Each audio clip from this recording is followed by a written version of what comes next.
Hello, friends. If you've been on Facebook or YouTube recently, you've probably seen the posts. New federal law forces all seniors over 70 to take annual driving tests. DMV is coming for your license. If you're over 65, you could lose your driving privileges starting this year. It's everywhere. It's being shared constantly, and it is genuinely scaring people. So today, I'm going to do two things. First, I'm going to tell you what is actually true and what is completely made up, because a lot of what's circulating right now is flat out false. And second, I'm going to walk you through what is actually changing in 2026, including one change happening in less than a month that most seniors haven't heard about, and that is actually good news. Stay until the end because there's also something your doctor may be doing right now that could affect your license without you even knowing it. Before we get into it, I cover exactly this kind of information. Real changes that affect your daily life explained clearly without panic. I went through the actual state laws, the actual DMV guidance, and everything confirmed for 2026. And I'm going to give you the straight picture. The people subscribed here get accurate information before it becomes a problem. Let's start with the viral posts because they deserve a direct answer. The claim going around is that the federal government has passed a new law requiring all drivers over 70 to take mandatory annual road tests or face automatic license revocation. This is false. There is no such federal law. There never was. Driver licensing in the United States has always been controlled by individual states under the 10th Amendment, not by Washington. The federal government does not issue, renew, or revoke driver's licenses. It never has. Every version of this story that claims a new federal rule is taking effect in 2026 has been fact-checked and debunked by FindLaw, the Insurance Institute for Highway Safety, and state DMV agencies themselves. When you see these posts, you can scroll past them. That said, and this is the important part, real changes are happening at the state level, and some of them are significant. The difference is that several of those changes are actually good news for senior drivers, and almost nobody is reporting on those. Here's the one that matters most right now, and it's happening in less than 30 days. Illinois is changing its mandatory road test age from 79 to 87 effective July 1st, 2026.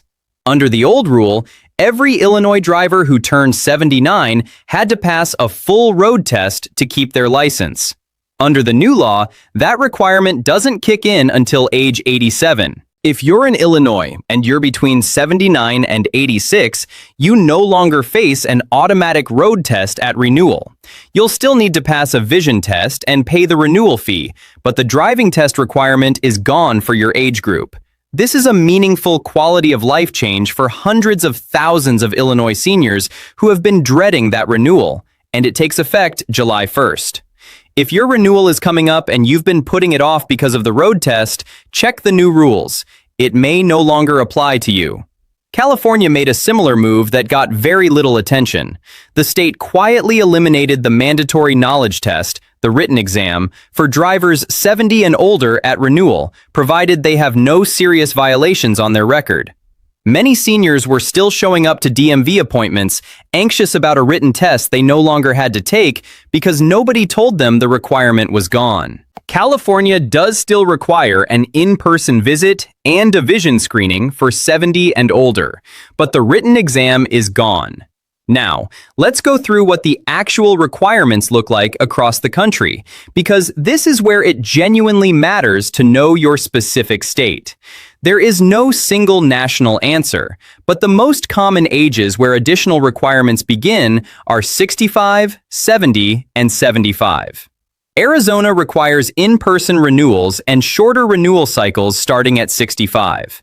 California, Iowa, and Alaska require vision tests and in-person appearances starting at 69 or 70. Indiana, Massachusetts, New Mexico, and Virginia start their stricter requirements at 75.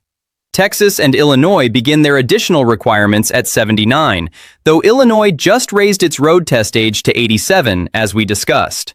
Nevada requires renewals every 4 years instead of 8, starting at 65, and a vision test at every renewal once you reach 71. The most important thing you can do right now is go to the IIHS website. That's the Insurance Institute for Highway Safety at iihs.org, and look up your specific state's renewal requirements by age. This takes about 5 minutes and gives you the exact current rules for where you live. Do not rely on what a friend told you, what you read on Facebook, or what the rules were 3 years ago. States update these requirements regularly, and what applied at your last renewal may not apply at your next one. Now, let's talk about the hidden thing that most people don't know is happening. In a growing number of states, your doctor has a legal obligation to report certain medical conditions to the DMV. Not a choice, a legal obligation. Conditions that trigger mandatory reporting in various states include newly diagnosed dementia or Alzheimer's disease, epilepsy or seizure disorders, vision impairment below the legal driving standard, certain cardiac conditions, and severe sleep disorders like untreated sleep apnea. The specific list varies by state. California, Delaware, Nevada, New Jersey, Oregon, and Pennsylvania all have mandatory physician reporting laws of some form. Here's why this matters practically.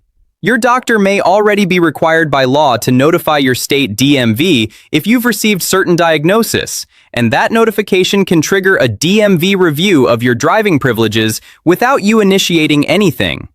A review doesn't automatically mean your license gets suspended. In most cases, it means the DMV will send you a letter requesting additional testing or a medical evaluation. But if you ignore that letter, the outcome can be a suspension. If you have been recently diagnosed with any of the conditions I mentioned, it is worth asking your doctor directly whether they are required to report to the DMV in your state and what that process looks like. Knowing in advance gives you time to respond properly rather than being blindsided by a letter.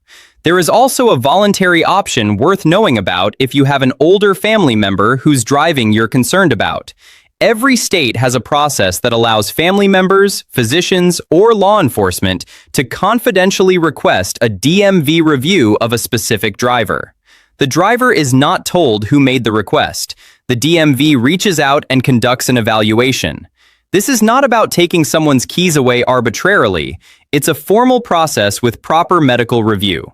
If you have a parent or family member whose driving has changed significantly and you're not sure what to do, this pathway exists in every state. Now, Real ID.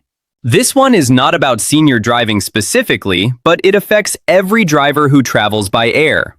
The federal Real ID deadline was May 7, 2025. It has passed. Starting from that date, you need a Real ID compliant driver's license or a passport to board a domestic flight within the United States. A standard driver's license without the Real ID marking is no longer accepted at airport security for domestic travel. How do you know if your license is Real ID compliant? Look at the top right corner of your driver's license. If there is a gold or black star, you have a Real ID. If there's no star, you don't. If you don't have one and you plan to fly domestically, you need to visit your state DMV in person with your social security card, proof of address, and your current ID. The process varies slightly by state, but is generally straightforward. Your passport also works as an alternative at airport security if you'd rather not update your license. One last thing that has nothing to do with requirements and everything to do with saving money. If you complete an approved defensive driving course, most auto insurance companies will reduce your premium by 5 to 15%. And in many states, that discount is locked in for 3 years. The AARP driver safety course is the most widely accepted. It costs about $20 online, takes a few hours to complete, and you get a completion certificate you submit to your insurance company. On an average auto insurance premium of $1,500 a year, a 10% discount saves you $150 annually for 3 years running. That's $450 from a $20 course. If you haven't done this, it is genuinely worth the afternoon. So, here is the full picture. The viral posts about a new federal law forcing annual tests for all drivers over 70 are false. There is no such law, and there never was. Real state-level changes are happening, and some are actually loosening requirements. Illinois is raising its road test age from 79 to 87 on July 1st. California has eliminated the written exam for 70 and older. Your doctor may be legally required to notify the DMV about certain medical conditions, and knowing that in advance lets you respond properly. Real ID is now required for domestic air travel. Check your license for the star. And a $20 defensive driving course can save you hundreds on auto insurance. Check your state's specific requirements at iihs.org for more updates like these.